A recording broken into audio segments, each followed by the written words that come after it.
Good morning, children. My name is T.Y. Muralidhar, Faculty of English.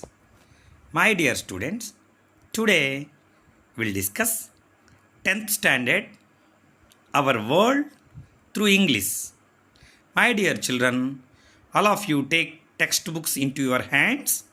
Our third unit, human relations. My dear children, open your English textbook page number 99. Under this unit, today we will discuss Once Upon a Time. Be reading poem.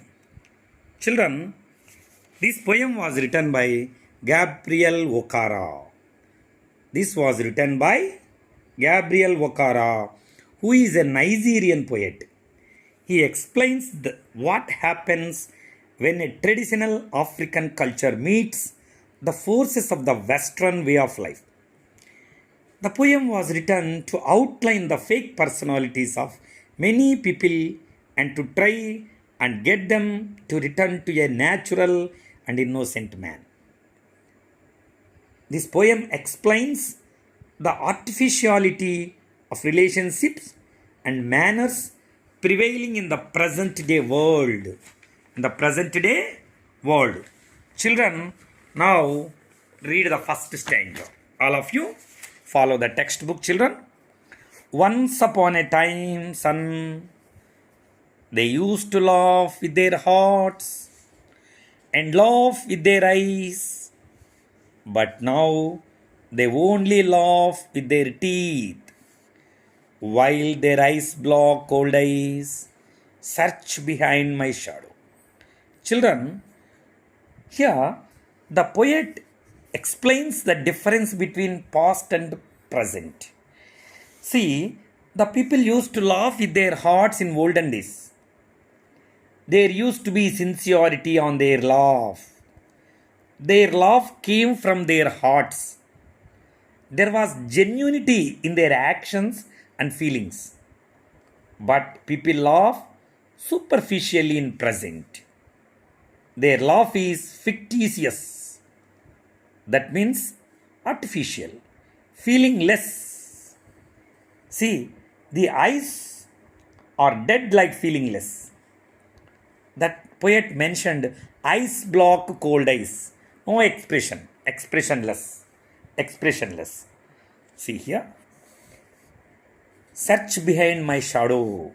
That means here people see that the person is wealthy, a rich person or poor person, like that. There was a time indeed. That means in olden days, they used to shake hands with their hearts. But that's gone, son. That means that has gone, son. A father is telling to son. The conversation, that means father is telling to his son. Now they shake hands without hearts now. Olden days, they used to shake hands with their hearts. Now shake hands without heart. While their left hand search my empty packets. That means what happened? Here, people shake hands mechanically and wish the people artificially, but not heartfully. And moreover, their left hand search my empty packets. That means with one hand they are shaking and another hand not really searching here. We can understand that. They'll see our attire, our dress, our wealth, and how we reach. Like that. Everything they'll inquire. Feel at home, come again, they say. And when I come again and feel at home, once, twice, there will be no thrice. For then I find a door shut on me. See, in these stanzas, the poet explains more about the changes the man possesses as he grows in age. He has noticed falsehood and superfluous feelings and deteriorating human relations. That means spoiling relations in present day society. The poet also says that people lie. That means they are saying false. They are saying lies. Feel at home, come again. Actually, when the poet visits their house for the third time, thinking that their words are genuine, these words, The doors are shut on his face. In this material and artificial world, the poet has learnt many things. What he learned, see in this stanza. So I have learned. So why there is no thrice? If we go to our relations, if we go to our relatives' houses one or two times, third time, almost all, I find a door shut on me. That means they are not giving any respect, they are not giving any love and affection. So I have learned many things. What many things, son? What many things? He is telling to his son. I have learned to wear many faces. That means like dresses. Home face, office face, street face, host face, cocktail face, with all their conforming smiles. Here cocktail, conform means to be and thinking the same way as most other people in a group or society. Conforming, almost all, now relations are all same. Not any affectionate relations. How they are like a fixed portrait. Portrait means a painting or drawing or photograph of a person, especially of the head and shoulders. That means bust size. In olden days, they are just painting like that. Only there is no any naturality. Just fixed portrait. There is no any naturality. See, and I have learned to laugh with only my teeth. The poet also. He learned to laugh with only teeth, not from heart, and shake hands without my heart. I have also learned to say goodbye when I meet good riddance. See here, what is good riddance? Good riddance means a feeling of relief when an unwanted person leaves. See, actually, when we are sitting, if that person is not that much related. So when he is going to say, when he is going, glad to meet you without being glad. And goodbye, that means there is no good. Goodbye means actually with good relations we are parting. But inner side they feel that, my God, happy. Now he is going like that. Without being glad, and to say it has been nice talking to you after being bored. Actually they are getting bored, but outside they are saying that it has been nice talking to you. See here, what will happen? In behaving like that, he loses his own character and traits of himself. See here, poet also, he loses its character, own character. As this is the way of the world. The poet also has learned to laugh with teeth but not with heart. He also has learned to shake the hands of the others but not with heart. He has learned to say good night or goodbye when he means good riddance. Good riddance means, oh my God, he is going happy, like that. That is inside feeling. Outside means goodbye. That means very nice. Goodbye. It's outside but not inner. See here. What happened? He has learned to say glad to meet you when he is not glad, and he says it was nice talking to you. It's nice talking to you when he is bored of talking.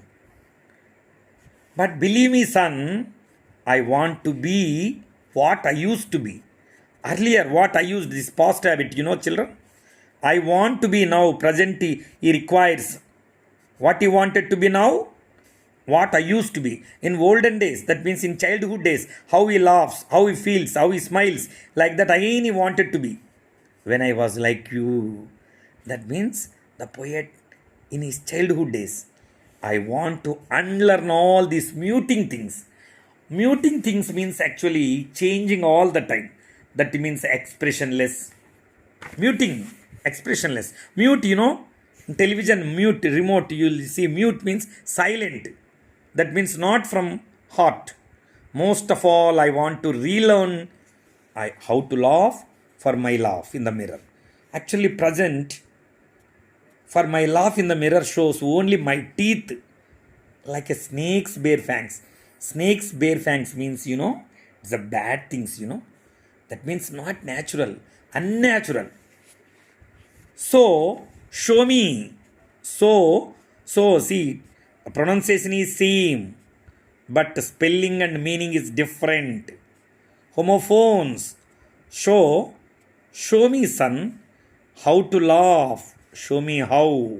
I used to laugh and smile once upon a time when I was like you. See, the writer is fed up with this forcibly hypocrisy. Hypocrisy means everything is only not natural, everything is artificial.